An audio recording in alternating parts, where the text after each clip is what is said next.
Arvind Kejriwal has skipped the third Enforcement Directorate summons. Enforcement Directorate had issued summons to the Delhi Chief. नमस्कार। केजरीवाल उर्फ टोपीबाज ने ED के तीसरे notice को भी अस्वीकार कर दिया है। क्या है इसकी वजह, आइए जानते हैं। आम आदमी पार्टी यानी कि फ्रॉड लोगों की पार्टी ने ये बोला है कि ये नोटिस बिल्कुल ही गैर कानूनी है, क्योंकि लोकसभा के चुनाव बिल्कुल सर पे हैं और इसका मेन मकसद अरविंद केजरीवाल जी को चुनाव प्रसार करने से रोकना है। आम आदमी पार्टी के लोगों से एक सवाल पूछना चाहता हूं कि क्या वाकई में अरविंद केजरीवाल जी को चुनाव प्रसार से रोकना चाहती है बीजेपी या सेंट्रल गवर्नमेंट?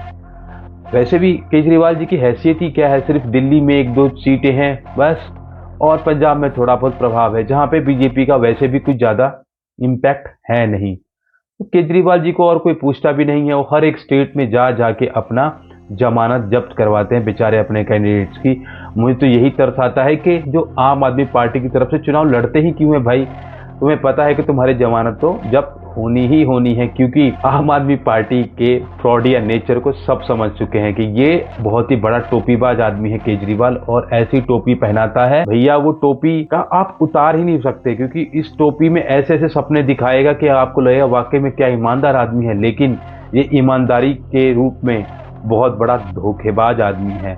अगर आप ध्यान से इसकी बातों को समझो, सुनो और परखो तो केजरीवाल अपनी विपासना से लौटे हैं 10 दिन के बाद, और विपासना में इतने विलुप्त हो गए थे कि इनको एक ब्रह्म ज्ञान प्राप्त हो गया है, और ब्रह्म ज्ञान प्राप्त होते ही उन्होंने आके बोला कि भैया हम तो ना जाएंगे आपके तीसरे नोटिस पे भी, और मैं जवाब नहीं देने वाला आपके तीसरे नोटिस का।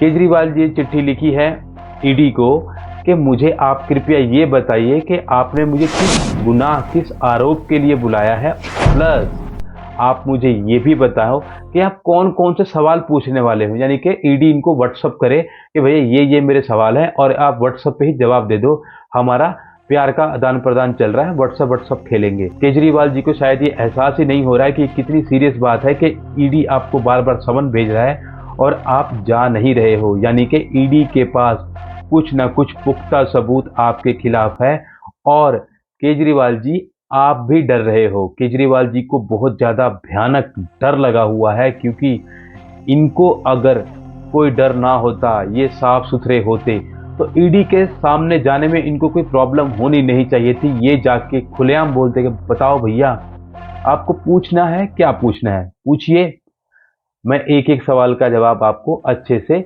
दूंगा। लेकिन इस दाल के अंदर बहुत बड़ा काला होल हो चुका है, क्योंकि केजरीवाल कुछ ना कुछ तो छुपा रहे हैं, और केजरीवाल ये चाहते ही नहीं है कि मनीष सिसोदिया और संजय सिंह की ये हेल्प करें, क्योंकि अगर उन लोगों की हेल्प ये करना चाहते तो शायद ईडी के सामने जाके एक एक बात की सच्चाई रखते, और ये लोगों के सामने जाके अपना केस और भी मजबूत करते कि वो बताते कि देखो मैंने मनीष सिसोदिया और संजय सिंह के लिए लड़ाई लड़ी और एक एक सच्चाई को मैंने बयां किया।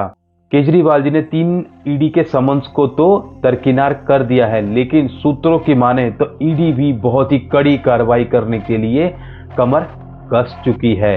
तो कमर कसी इस तरीके से है कि ईडी अब कोर्ट जाने की तैयारी में है, और वहां से सर्च वारंट लाने की भरपूर कोशिश जारी है ईडी की। जैसे ही सर्च वारंट ईडी के पास आएगा, सर्च वारंट मिलते ही ईडी डायरेक्टली पहुंचेगी अरविंद केजरीवाल के घर, और केजरीवाल जी से बिठा के उनको चाय पिला के खिला पिला के उनसे ऐसे ऐसे सवाल पूछे जाएंगे कि वो फंबल तो जरूर होंगे और फंसेंगे ही फंसेंगे, क्योंकि कुछ ना कुछ तो केजरीवाल जी ने गड़बड़ किया जरूर है। और जैसे ही उनके गड़बड़ घोटाले का ईडी को पता चलेगा, ईडी ने सीधा उनके हाथों में पहना देनी है हथकड़ियां, और हथकड़ियां पहना के सीधे उनको लेके जाएंगे तिहाड़ जेल। ये केजरीवाल जी का सपना भी पूरा होने वाला है कि अपने घर से सीधा तिहाड़ जेल वो हथकड़ियों में जाएंगे, क्योंकि ईडी उनको छोड़ने वाली नहीं है। जैसे वो व्यवहार कर रहे हैं एक जिम्मेदार पॉलिटिशियन, वो भी एक मुख्यमंत्री को अगर एक जांच एजेंसी ने नोटिस भेजा है तो आप सोचिए कुछ तो गंभीर बात है, तभी उनको नोटिस जा रहे हैं बार बार। ऐसे आप नोटिस की अवहेलना कर रहे हो, इसका मतलब है कि आप बिल्कुल भी इन इंस्टीट्यूशंस की इज्जत नहीं करते।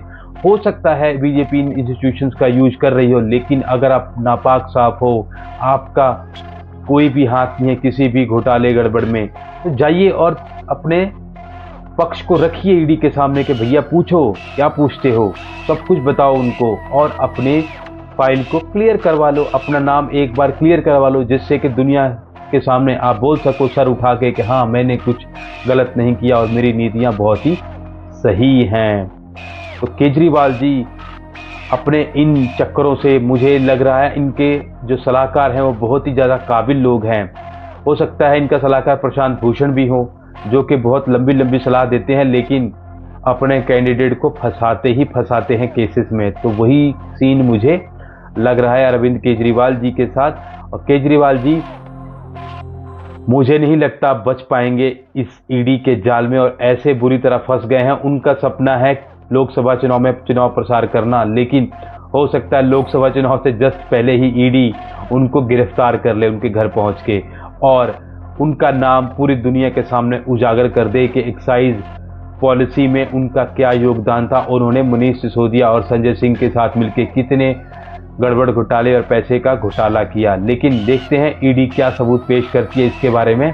लेकिन ये तो साफ है कि केजरीवाल जी आग के साथ खेल रहे हैं। आग के साथ खेलते खेलते लगता है केजरीवाल जी ये भूल गए हैं कि इस आग को लगाने वाला रिंग मास्टर ईडी है और ईडी के साथ ये खेलना उनके लाइफ की सबसे बड़ी गड़बड़ हो सकती है। आपको क्या लगता है कमेंट करके जरूर बताना। केजरीवाल जी का ये आखिरी चांस था अपनी सफाई रखने का, अपनी बात रखने का। अगर हाँ या ना, जो भी आपका आंसर है प्लीज़ कमेंट बॉक्स में कमेंट करके ज़रूर बताएं। तब तक के लिए नमस्कार।